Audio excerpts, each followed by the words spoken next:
Commission on Human Rights sa kontrobersyal na ordinansa sa Barangay Calaba sa Bangged, Abra. Sa ilalim kasi nito, papatawan ng parusang kamatayan ang mga residente na mahuhuling iligal na nagtatapon ng basura. Ayon sa CHR, labag ito sa karapatang pantao. Dahil sa naturang ordinansa, ipinag-utos na ni Bangged Mayor Mila Valera na suspendihin ng 70 araw ang barangay officials ng Calaba. Kaugnay niyan, makakausap natin si CHR Chairperson, Attorney Richard Palpal Latok. Magandang tanghali po sa inyo, Attorney. Magandang tanghali, Jerry. Magandang tanghali din sa iyong taga-subaybay. Sir, proper waste management naman po yung gustong isulong nitong mga barangay officials sa Calaba sa kanilang ordinansa. Pero death penalty agad yung parusa sa third offense. Ano po ang reaksyon nyo dito nung unang marinig nyo po itong ordinansang to? Opo. Bagamat kinikilala ho namin yung pagtugon ng lokal na pamahalaan, lalo na yung barangay sa proper waste management. Kaya lang ho, yung ganito hong pagpataw ng kaparusahan ay medyo mas magbibigay ho ito ng mas malaking problema. Sapagkat hindi ho ito tapat angkop yung violation, hindi angkop dun sa baliktad. Yung penalty na gustong ipataw at hindi angkop sa violation na gustong parusahan.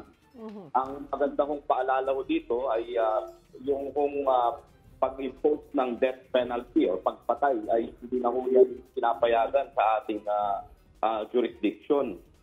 Unang-una ho, meron pong doon sa optional protocol on the International Covenant on Civil and Political Rights, pinagbabawal na ho yung abolition ng death penalty. Ang Philippines miyembro dito sa optional protocol na ito. Gayon din po sa ating saligang batas ay nakalahad din po yan ay pinagbabawal na, sinuspende na nga ho ang ating pag-impose ng death penalty. Napatawan na po ng suspensyon itong mga nasa likod ng kontrobersyal na ordinansa. Para ho sa inyo, sapat na ho ba yung 90 days na suspension po?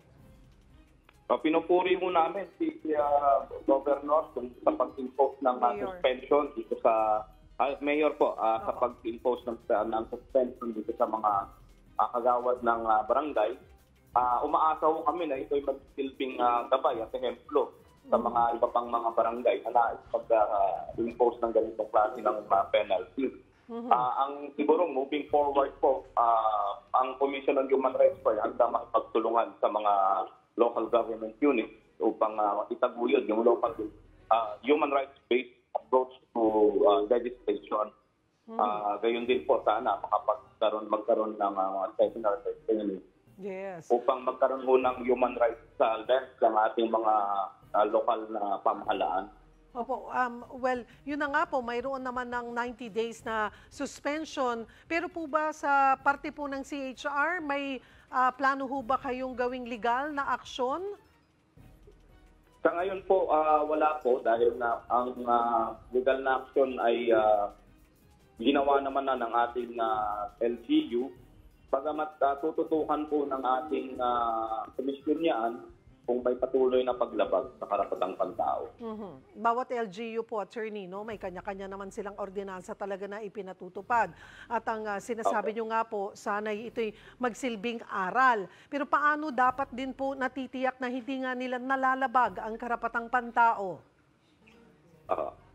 Mahalaga hong ipapatid na sa kanilang pagtupad sa kanilang mandato sa local government unit, mahalagang lagyan ng human rights lens yung kanilang serbisyo, whether it be to package of ordinances or to the delivery of service.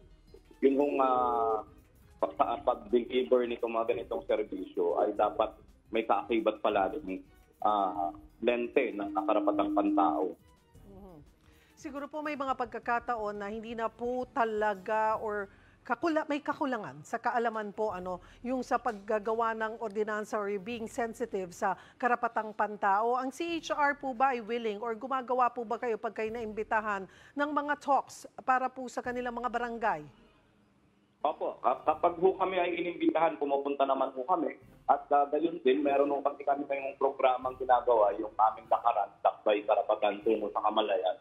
Ano po ito, Human Rights Promotional Caravan, nakikipag-ugnayan po kami sa mga local government units, among others, upang magkaroon po ng paalam sa mga ating local legislators, yung human rights-based legislation. Tinutulong po namin na ipasa sa mga local government units yung mga ordinansa na mayroon direktang pagtungkol sa pagtupad sa karapatang pantao ng kanilang mga lokality. Ano na po ulit pwede po kami imbitahan. Ano po ulit itong programang ito ng CHR? Sorry, Attorney. Ito po yung lakaran, Lakbay Karapatan Tungo sa Kamalayan.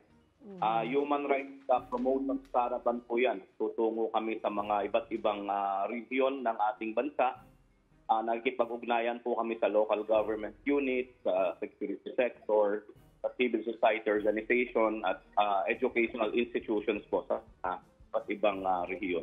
At ilan na po, gaano na po karaming lugar ang napuntahan ng caravan na ito? Sa ngayon po, nasa 8 na po yata yung napuntahan naming region. At patuloy po namin ginagawa ito. Marami pong salamat sa inyong oras, CHR Chairperson Richard Palpal Latok. Magandang tanghali po.